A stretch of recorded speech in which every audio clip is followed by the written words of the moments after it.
Es un gusto poder saludarles en este día 2 de febrero y quiero referirme al tema de matar en nombre de Dios.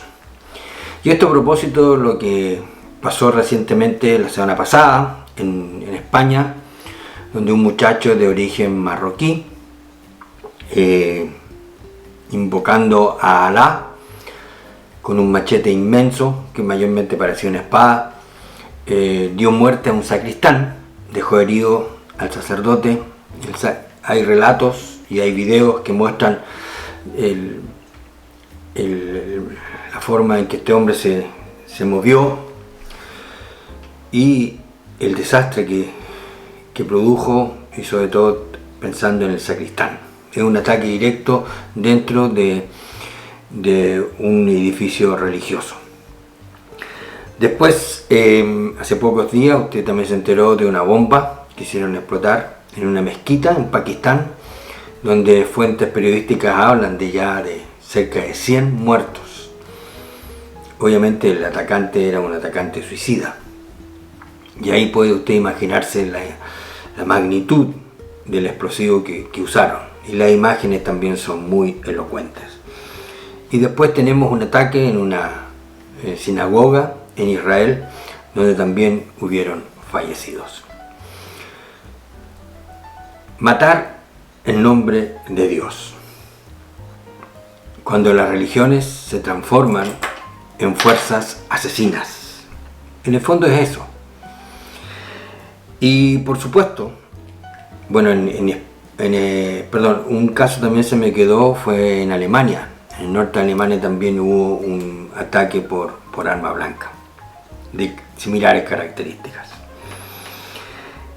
Esta cuestión de los ataques o de los asesinatos bajo inspiración religiosa, por supuesto que ha levantado todo un debate en España, y es interesante observar, porque detrás del debate que se produce están las visiones, están los conceptos, y entre esas cosas por supuesto están las definiciones. Rápidamente uno se da cuenta que lo que ellos desean cuando parten con las definiciones es evitar estigmatizar una religión como el Islam, por ejemplo. Entonces rápidamente hablan de que se trata de un lobo solitario, y no sé qué puede significar eso por las cosas que vamos a ver dentro de un ratito. Pero ahí aparecen entonces esos esfuerzos de parte de las autoridades porque definitivamente no se estigmatice una religión.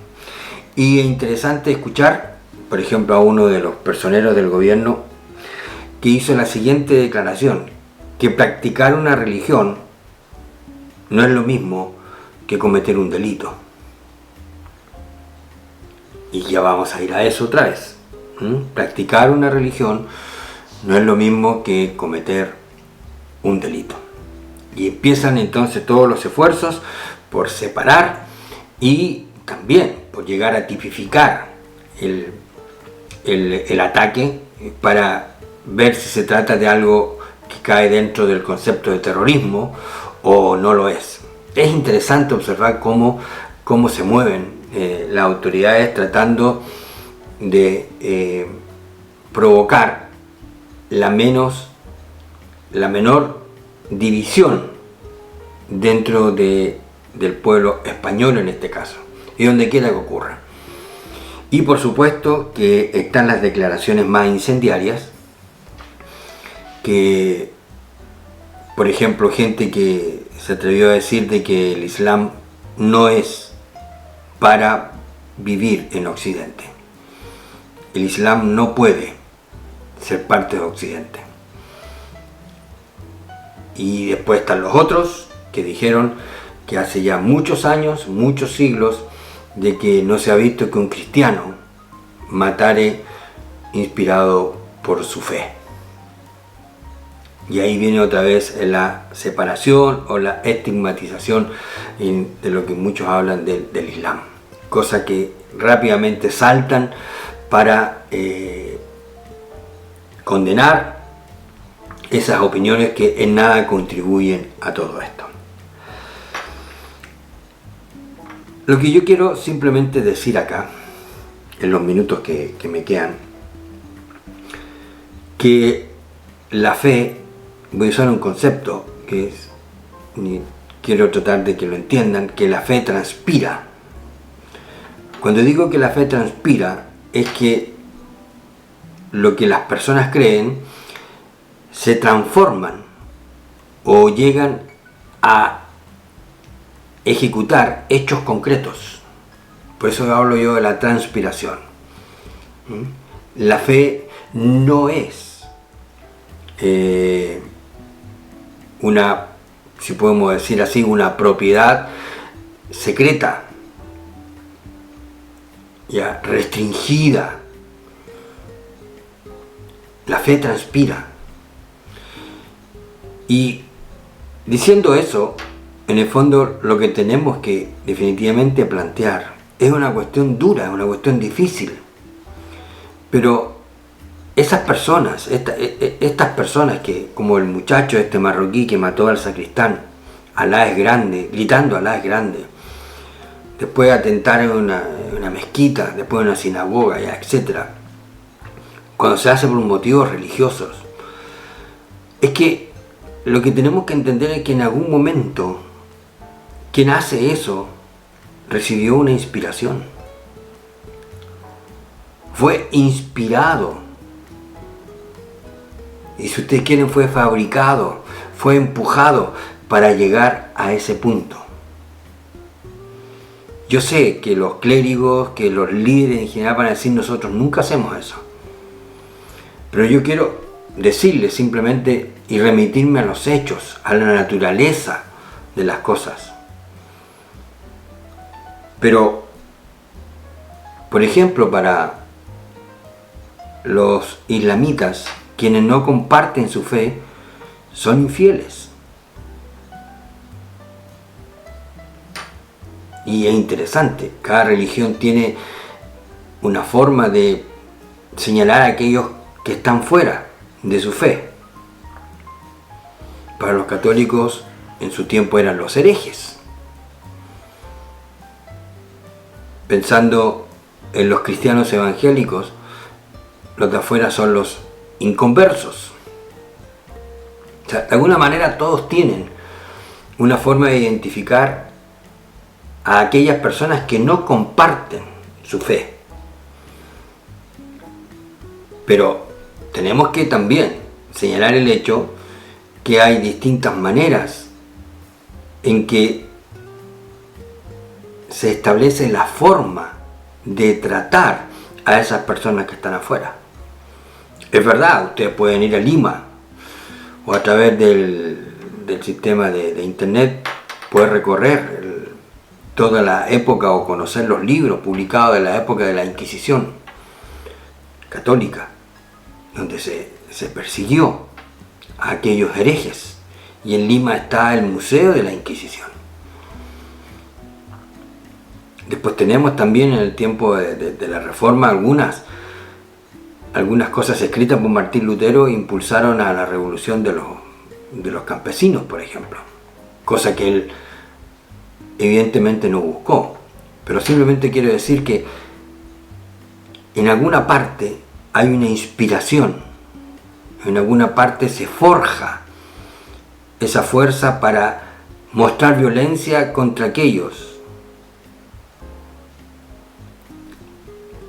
que la religión o que la fe me está impulsando. Ahora, yo solamente quiero defender el único compromiso que tengo, que es con Jesús y su Evangelio. Y lo único que sé decir y darme cuenta de que Jesús nunca mandó usar la violencia contra aquellos que no comparten la fe cristiana. Nunca. Él nos empujó a eso. Si usted lee la Bienaventuranza, por ejemplo, se van a encontrar que la transpiración de la fe cristiana se traduce, por ejemplo, en ser instrumentos de paz, pacificadores. Ese solo detalle, por ejemplo. Entonces, ahí se equivoca quien dice que practicar una religión, en este caso el Islam, es distinto a cometer un delito. Porque si yo soy consecuente con lo que el Sermón de la Montaña me enseña, tengo que decir que la fe me impulsa a ser un pacificador. Y tristemente en aquellos que se radicalizan recibieron la inspiración para hacer todo lo contrario, para asesinar.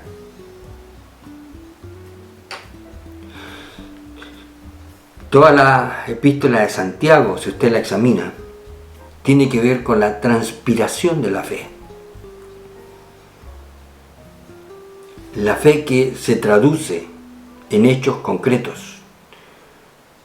Y esos hechos concretos responden a la naturaleza de esa fe.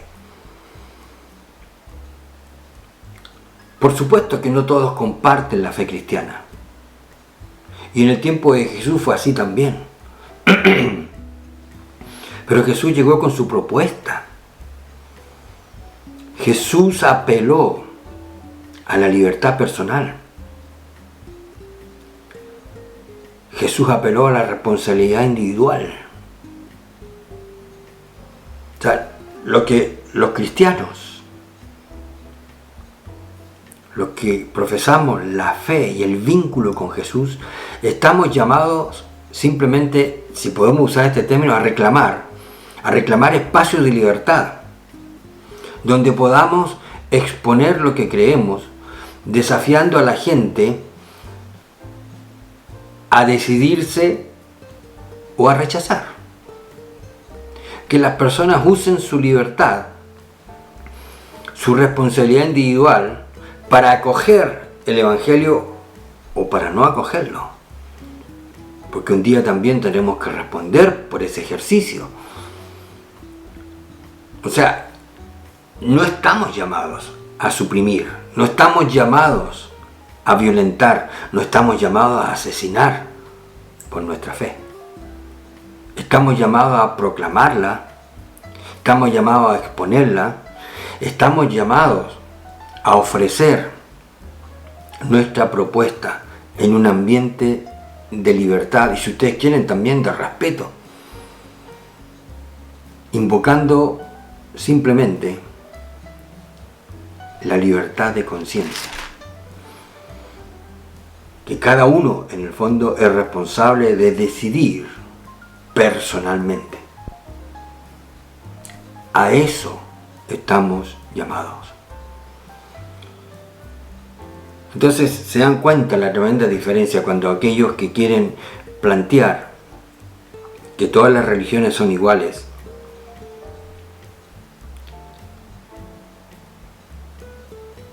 se equivocan. Quizás en momentos, en ciertas épocas, hubieron similitudes cuando se empuñaron las armas para suprimir, para perseguir y para matar al que no comparte la misma fe. Quizás eso la religión lo hace, pero Jesús nunca propuso una religión. Él llamó a un vínculo personal, directo y estrecho con Él. Un compromiso con su evangelio. No nos llamó a empuñar armas, a perseguir y a suprimir a quienes no comparten nuestra fe. Triste, yo sin duda que apenas puedo imaginarme el dolor que causan estos ataques. Los deudos, las comunidades, las familias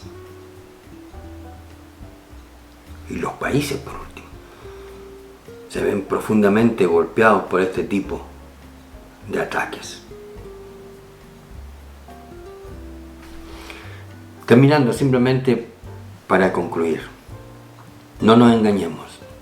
Efectivamente la fe transpira. La fe se transforma o nos impulsa a hechos concretos, a acciones definidas que están en concordancia con esa fe. Lea usted Santiago, por ejemplo, bueno, y en general toda la Biblia, las cartas del apóstol Pablo. Usted sabe encontrar cómo la fe implica un determinado tipo de comportamiento. Está lo que tiene que ver en relación a la familia, como esposo, como padre, como trabajador, como empresario, como gobernante. Todo eso está escrito en el Nuevo Testamento, y esos roles tienen que responder a nuestra personal fe y nuestro vínculo con nuestro Señor Jesucristo. Ha sido un gusto poder comunicarme con ustedes. Aquí abajo están datos personales como mi mail, por ejemplo, si quieren comunicarse conmigo, y si quieren hurguetear hay más información ahí abajo. Ha sido un placer y será hasta una próxima oportunidad.